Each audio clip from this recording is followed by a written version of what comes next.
Now, Conklin and Company continues with Take 3, commentary and analysis from our panel of political contributors. And welcome back, everybody. Take 3, Skylar Meadows and Tom Troy back on the program. Good to see both of you. Let's start Toledo. Greetings and salutations. Toledo mayoral race. Right. Or right now, it's kind of it's got a little cricket feel to it. Not a ton going on. We've seen some signs pop up. Haven't had a big news conference last week or two. Are we about to hear some things start to pop up, getting closer to filing day, Tom?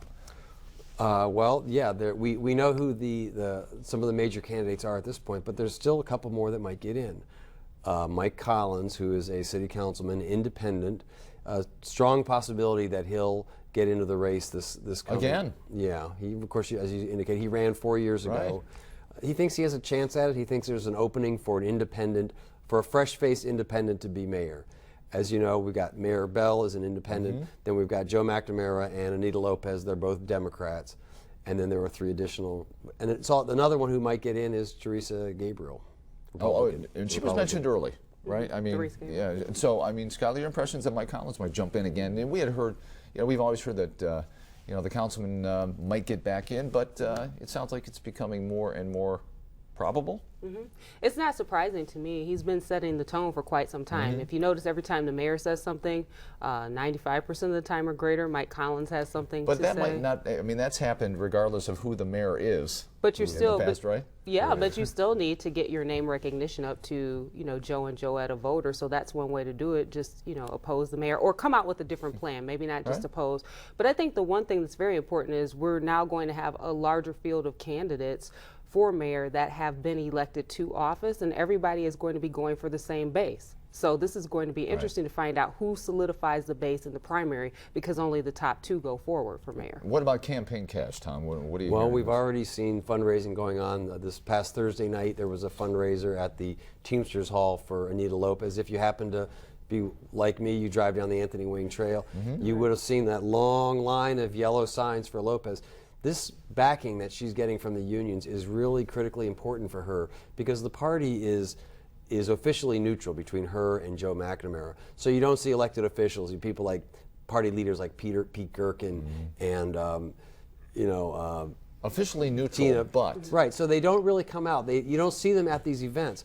But the unions are not neutral. The unions, there's a couple of unions that haven't spoken up yet, the UAW and the police and fire.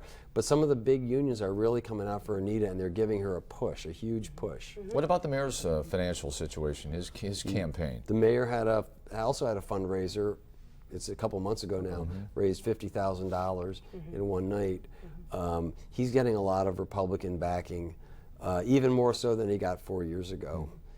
He will be the de facto Republican candidate, I think, whether Teresa M. Gabriel gets in or not. Or save Opal Covey. Right, she's or Republican now, right. So I think the thing about it is that, people have to remember they're running against an incumbent. I too saw the red signs, a blaze of red glory for Anita Lopez at the Teamsters Hall. And money's part of it, but where are the grassroots messages about what people think about the vision for the economy? Where are these things? I mean, raising money is fine, and I say this every election cycle, money's fine, you do have to have that. But aside from that, what is your message? So I think that since the field is going to get rather crowded shortly here, people need to start their messaging. Okay, this is a quick 5 minutes, so I wanted to get this in. The story that was kind of dominating the news channels, the 24-hour news channels before the horrific story out of Cleveland on Monday, was Chris Christie had gone into hiding and had lap band surgery. And what this meant for his political career going forward. He said it's about his kids and his wife, and he wanted to be around. But Tom, your observations when that story broke? Well, he's a candidate he might be a candidate for president in 2016. He doesn't want an issue to be whether he can live through his first term as president. And when you see somebody as overweight as Christie that's always a question that's in your mind.